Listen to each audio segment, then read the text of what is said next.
Alors c'est quelque chose d'assez rare, mais parfois il peut arriver qu'une personne, quand elle découvre son design humain, elle ne se reconnaisse pas dedans. Par exemple, tu découvres que tu es manifesteur, que tu es fait pour initier, pour impacter, et tu ne te reconnais pas.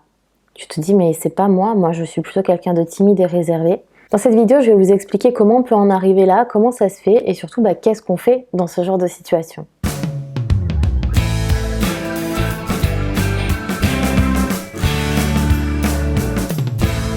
Alors qu'est-ce qu'on fait quand on ne se reconnaît pas dans notre design? Si on découvre le design humain et qu'on se dit « Ah non, moi je me reconnais pas dans le générateur, je me reconnais plutôt dans le réflecteur, je ne me reconnais pas dans le manifesteur, je me reconnaîtrais plutôt dans le projecteur », ça arrive, hein. Alors déjà, la première chose à regarder, c'est ton design conscient et ton design inconscient.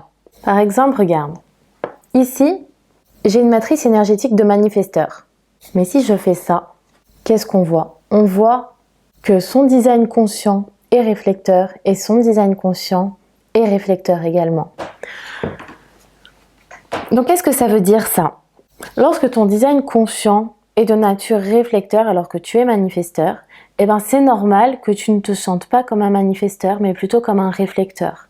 Alors parfois quand on fait un travail de connaissance de soi, quand on expérimente des choses, tout ça, on a conscience en réalité de notre vrai type énergétique. Mais parfois on ne fait pas ce travail, on ne fait pas ce cheminement, ou alors le conditionnement est tellement puissant qu'on ne peut pas le mettre en lumière vraiment. Des fois c'est juste ça.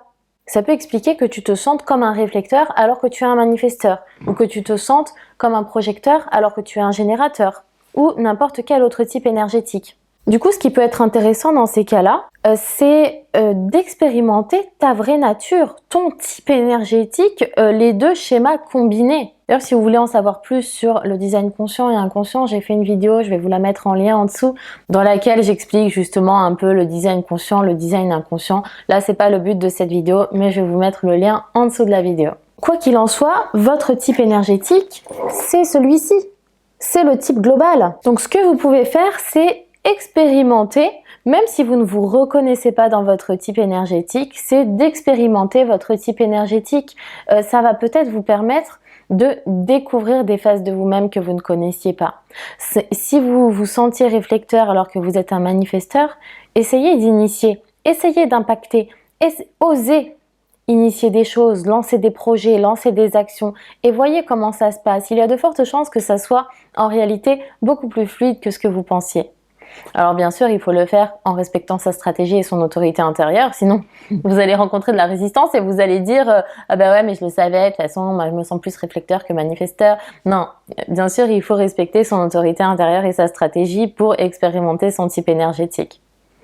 Sinon ça risque de pas être fluide. Donc voilà, et parfois c'est pas le cas, hein. Parfois, même dans votre design inconscient, imaginons que vous êtes un manifesteur et vous ne vous reconnaissez pas dedans.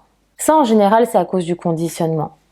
On vit dans un monde dans lequel le conditionnement peut vraiment être très puissant et peut nous enfermer en réalité à un point si grand qu'on ne sait plus qui on est vraiment au fond de nous. Quoi qu'il en soit, ça peut être vraiment très intéressant d'expérimenter quand même ton design.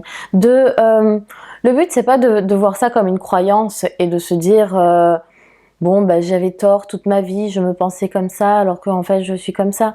C'est pas le but. Le but, c'est vraiment d'avoir une ouverture, des pistes d'expérimentation supplémentaires. C'est à toi d'expérimenter et ça peut être très intéressant de le faire parce que parfois, tu vas découvrir des parts de toi que tu ne connaissais pas et des parts de toi que tu peux mettre en lumière et finalement, des parts qui peuvent te changer la vie. Moi, ça a été mon cas. Avant que je découvre le design humain, que je découvre que je suis manifesteur, que je peux avoir de l'influence, de l'impact en parlant comme ça avec ma voix. Et bon, plein d'autres choses, bien sûr, de mon design humain. Jamais je n'aurais pu faire des vidéos YouTube, jamais j'aurais pu m'exprimer, faire des conférences comme je fais actuellement.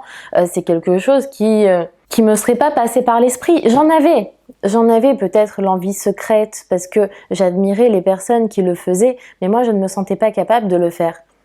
Et au final, quand j'ai découvert ça dans mon design humain, je me suis dit, je vais tester. C'est écrit sur le papier, c'est écrit sur la notice que je suis faite pour ça. Je vais essayer, on va voir. Et au final, ça s'est fait de façon hyper fluide et ça a complètement changé mon existence. Maintenant, je passe mon temps à m'exprimer en public, à faire des vidéos YouTube, à faire des conférences, à faire des lives. Ça fait partie de mon quotidien et je m'éclate là-dedans. Donc ça aurait été vraiment dommage de passer à côté. C'est comme il y en a qui vont voir dans leur design humain qu'ils ont un potentiel de leader. Et ils disent oula, mais moi je suis timide, j'ose pas m'exprimer en public, je peux pas être un leader, je ne suis pas un leader. Alors déjà, il faut savoir qu'il y a plusieurs types de leaders en design humain, il y a vraiment plein de façons différentes d'avoir un leadership. Mais parfois, il suffit juste d'essayer. Des fois, on s'enferme dans une case qu'on nous a... Parfois, on se la met nous-mêmes en plus, la case. Et on s'enferme là-dedans.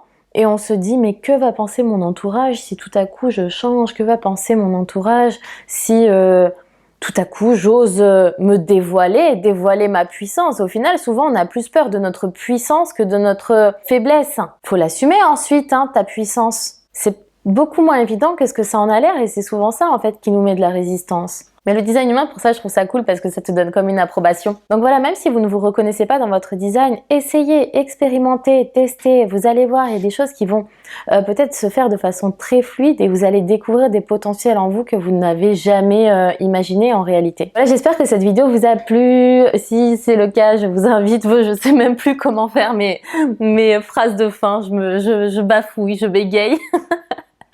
Quoi qu'il en soit, si cette vidéo vous a plu, je vous invite à me mettre un pouce vers le haut, à vous abonner à ma chaîne si c'est pas déjà fait.